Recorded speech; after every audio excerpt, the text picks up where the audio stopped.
Los niños de Huacotzingo que tomaron el taller van a presentar el siguiente número para todos ustedes.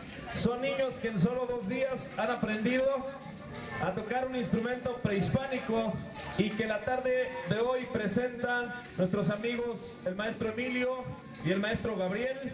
Ellos forman parte de un grupo llamado Los Nahuales. Así que un aplauso para ellos. Ellos son los Nahualitos de Huacotzingo.